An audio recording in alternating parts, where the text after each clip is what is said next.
So, big picture, slight economic expansion. Yeah, overall, just slightly. But like I said, it's the details where things get really interesting, wouldn't you say? Absolutely. Like when we look at consumer spending, for example. Yeah, at first glance, things seem pretty good. Like everything's fine? Consumers are spending more, Yeah. particularly in those fun discretionary areas. Entertainment, Uh, dining out, Kind of restaurants. things like that. Yeah, exactly. We're also seeing strong auto purchases. So people are out there, they're having fun, they're getting new cars. It paints a picture of a pretty healthy economy, doesn't it? It does, but there's always more to the story. Right. So what's lurking beneath the surface? What's the catch? Well, the spending increase is being driven by, let's just say, some potentially risky financial behavior. Uh-oh. Consumers are relying more and more on things like those super long-term financing options, like 72-month auto loans, for example. Wow, so stretching those payments out as long as possible. Exactly. They're also consolidating debt. To free up cash, basically. Yeah, just to try to maintain those spending levels. So is that really sustainable, though? Well, that's the question, isn't it? Yeah. And it's particularly worrisome when we look at low and moderate income consumers. Right, they're the ones who are most likely to be squeezed. Exactly. They're facing these mounting debt burdens. They're using more and more of their available credit. So credit card utilization is up. Yeah, and we're even seeing an increase in delinquencies. Oh, wow. So people are actually starting to fall behind on their payments. Yeah, and some reports suggest that these households would need a wage increase, like a substantial one, 10 to 15%. Wow. Just to offset the loss of benefits if their income rises. Oh, so they're actually worse off if they get a raise. Yeah, it's a difficult situation. That's really tough. All right, well, let's shift gears for a minute and talk about the job market. I understand that overall employment grew slightly. Right. Mostly concentrated in the service sector. That's right. And what about wages? Wages in the service sector also continued to rise at a moderate pace. Okay, so that's good news. Yeah, but then there's the whole immigration policy issue. Right, that's been a hot topic lately. It has. And while our region as a whole doesn't rely super heavily on immigrant labor, there are certain industries that are starting to get concerned. Which industries? Well, food manufacturing, for one. Okay, yeah. Agriculture. Makes sense. And leisure and hospitality. So basically, industries that rely on a lot of workers. Yeah, and it's not just those, though. Really? Even some tech companies are worried. Interesting. What are their concerns? Well, they rely on skilled workers from overseas. Ah, I see. And they're concerned that any restrictions on immigration could really hurt their ability to grow. So it's kind of a mixed bag on that front. Definitely. All right, well, let's move on to another hot topic, prices. What's the latest on inflation in the 10th district? Well, we are seeing prices going up slowly, though. Okay, a slow rise. And what's driving that? Mainly increases in consumer goods and services. Okay, so the things people are buying are just costing more. Yep. And, automobile prices are a good example. Cars are definitely expensive these days. Yeah, and there are a couple of reasons for that. One is that dealers are paying more for their used car inventory. So sourcing is a challenge. It is, but then there's also that pent-up consumer demand we talked about earlier. People want those new cars. Exactly. And they're willing to pay for them. Yeah, it's classic supply and demand. Right. High demand, limited supply equals higher prices. Now, what about businesses? Are they feeling the pinch of rising costs too? Oh, yeah, definitely. They're dealing with import prices going up, but they haven't fully passed those costs along to consumers yet. So they're absorbing it for now. For now. But that can't last forever, can it? Probably not. So we could be looking at more price increases down the road. So consumers are facing rising prices, maybe taking on a little too much debt, and businesses are getting squeezed. It's a pretty complex picture, isn't it? It is. And it gets even more complicated when we start to look at how different sectors are performing. Right. Like the service sector, for example. Yeah, as we mentioned, it's seeing moderate growth. Driven by that consumer demand. Exactly. But even within the service sector, there are variations. Oh, yeah, for sure. Like in the leisure and hospitality industry. Yeah, it's a mixed bag there. So what's going on? Well, ski resorts, for instance, they were enjoying some pretty strong early booking. But now there are signs that things might be softening a bit. Oh, interesting. Visitors are becoming more budget conscious. Looking for deals. Yeah. And locals are hesitant to book lodging in advance. Maybe waiting for last-minute deals. Could be. So it's a bit of a mixed bag for tourism and leisure. What about casinos? Actually, casino spending in New Mexico and Oklahoma is showing some signs of decline. Hmm. So maybe a broader shift in consumer spending habits. It's possible. It really seems like there's this underlying theme of cautious optimism mixed with some uncertainty. I think that's a great way to put it. Yeah, and that theme continues when we look at the manufacturing sector. Manufacturing actually experienced a slight decline recently, We did. but there's hope for a turnaround. Yeah, there's optimism. Oh, okay, so what's driving that optimism? Well, manufacturers are expecting to see some improvement in future production and new orders. So they're not giving up just yet. No, not at all. They're looking ahead with a hopeful but cautious outlook. Okay, so some mixed signals there as well. All right, let's move on to real estate and construction. How did that sector fare in this economic snapshot? Overall, construction activity has remained pretty flat. Okay, so not much change there.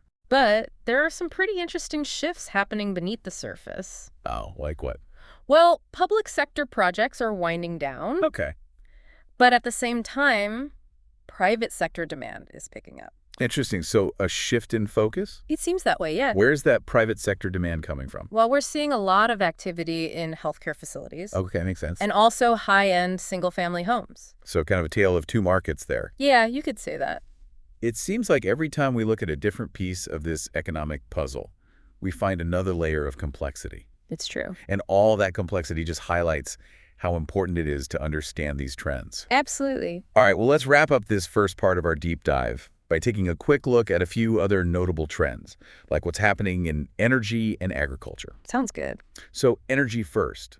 What are we seeing there? Energy activity actually fell a bit. Modestly, though. Okay. Oil rig counts are down. But I thought oil prices were going up. They are, but gas rig counts are actually rising. Ah, so it's because of natural gas prices. Exactly, they've improved quite a bit. Okay, so kind of a seesaw effect there. Yeah. What about agriculture? How are things looking on that front? Well, agricultural conditions are still pretty subdued. Not great news for farmers. No, not really. Crop prices are weak, but there is one bright spot. Oh, good. What's that? The cattle industry is doing quite well. Really? Why is that? Well, market conditions are strong and prices are high. So good news for ranchers, at least. Yep. Okay, so one last question before we move on to part two.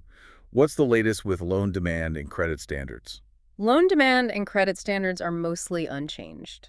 Okay, so nothing too dramatic there. No, Mm. but we are seeing a continued shift toward deposit accounts with higher interest rates. Makes sense. People want to make the most of their money. Exactly. All right, so as we wrap up this first part of our deep dive, it's clear that the 10th District economy is a dynamic and ever-changing landscape. It certainly is. We've seen some areas of growth, some areas of concern, and a lot of uncertainty mixed in for good measure. That's a great summary. Well, thanks for joining us for this first look at the data. We'll be back soon to dig deeper into some of these trends and explore their potential implications in part two of our deep dive. Looking forward to it. You know, it's interesting, right? We're seeing this increase in consumer spending, especially in those areas that aren't exactly essential. Right, the discretionary spending. But at the same time, we're seeing this reliance on debt to make that spending happen, especially for those folks who are already struggling to make ends meet. It feels, I don't know, a little bit like a house of cards. Yeah, I see what you mean. There's definitely a sense of fragility there. Like, what happens if interest rates jump up or if people start losing their jobs? Exactly. That's what worries me. It just doesn't seem like the most stable foundation for economic growth. Yeah, and it really underscores the importance of, financial literacy. People need to understand how to budget, manage their debt, save for the future, all that good stuff. For sure. It's like essential life skills in this kind of environment. Now let's circle back to that immigration issue for a minute. We talked about how some industries are starting to worry about the potential impact of stricter policies, Right, especially those industries that rely heavily on immigrant labor. like agriculture and food manufacturing. Exactly. For those businesses, it's not just a political debate, it's a real concern about their workforce. Right, their ability to operate. Yeah, but on the other hand, there are plenty of industries that aren't as reliant on immigrant labor, so they might not feel the impact as much. So a nuanced situation for sure. Now let's talk about something we haven't really touched on yet. Innovation. Ah, yes, the engine of economic growth. Exactly. New ideas, new products, new industries. It's all about staying ahead of the curve. What's the innovation scene looking like in the 10th district? Well, it's hard to say for sure without digging into some specific examples, but there's definitely a spirit of innovation out there. You can see it in the manufacturing sector, the energy sector, and even in the tech startup scene in some of our cities. Okay, so there's hope for the future. Oh, absolutely. I think people are recognizing that to stay competitive in this global economy, you've got to embrace new ideas, new technologies. You've got to keep moving forward. Exactly. Plant those seeds for future growth. Now, before we wrap this up, I want to go back to something you mentioned earlier about those low and moderate income consumers who are struggling with debt. What can we do to address those challenges and help people get on more solid financial footing?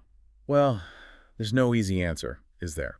It's a complex problem that requires a multifaceted approach. Okay, so what are some of those facets? Well, for one, investing in job training programs. We need to make sure people have the skills they need to compete in today's job market. So equipping them for success. Exactly. Another piece of the puzzle is affordable housing. Yeah, if you're spending most of your income on rent or a mortgage, it's hard to get ahead. Exactly. And then, of course, there's financial literacy. Teaching people how to manage their money. Right, giving them the tools and knowledge they need to make smart financial decisions. So it's about opportunity, stability, and education. I think that's a great way to sum it up. All right, well, we've covered a lot of ground today, but I think it's time to zoom out a little and address the big question that's been looming over this whole discussion, the sustainability of this economic expansion. We've seen some bright spots, for sure, some growth here and there, but we've also seen some reasons to be a little bit cautious, right? I think that's fair to say, especially when we consider those concerning debt trends we talked about and the potential impact of things like those immigration policies, particularly on those specific industries that rely so heavily on immigrant labor. Right, right. So it really feels like there are a lot of unknowns, a lot of moving pieces, all swirling around in this seemingly positive economic picture. Exactly. And I think that leads us to the really big question. Is this expansion? Is it built on solid ground, or are we kind of overlooking some warning signs here? Yeah, that's the million-dollar question, isn't it? Because Yeah. on the one hand, we have consumers who are spending, even if some of that spending is fueled by debt. Right, right. And we have those pockets of optimism in sectors like manufacturing with those hopes for that rebound early next year. But then we also have those red flags, Yeah. the rising debt burdens for lower income households, the potential for labor shortages if those immigration policies tighten up. And we can't forget about that whole uncertainty surrounding future policies and how they might impact different industries, right? It's a lot to keep track of. So Yeah. what do you think? What are some of the most important factors that will determine whether this expansion, whether it continues, whether it fizzles out, or what? Well, I think wage growth is going to be huge. If wages can actually start to keep up with those rising costs that we keep talking about, it could really make a big difference. Give consumers a little bit more breathing room, maybe create a stronger foundation for that growth to continue. So put some more money in people's pockets so Yeah. they can manage their debt, save a little bit, spend a little bit. Exactly. But it's not just about wages, right? Policy decisions are going to play a big role too, especially those policies related to immigration and trade. We've already seen how those policies can directly affect certain industries, and any big changes could create some serious ripple effects. So it's like this delicate balance. We have to watch all these different factors, see how they interact, and try to figure out where things are headed. It's a complex system for sure, and that's exactly why it's so important to stay informed, to pay attention to these trends as they unfold, because when it comes to navigating the economy, knowledge is power, right? Absolutely. Well, we've covered a lot of ground today, from consumer spending and debt to the labor market and sector-specific trends.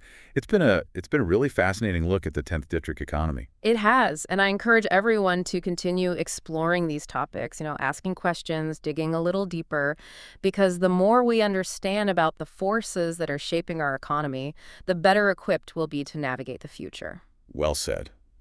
Thanks for joining us on this journey through the 10th district economy, and until next time, keep exploring.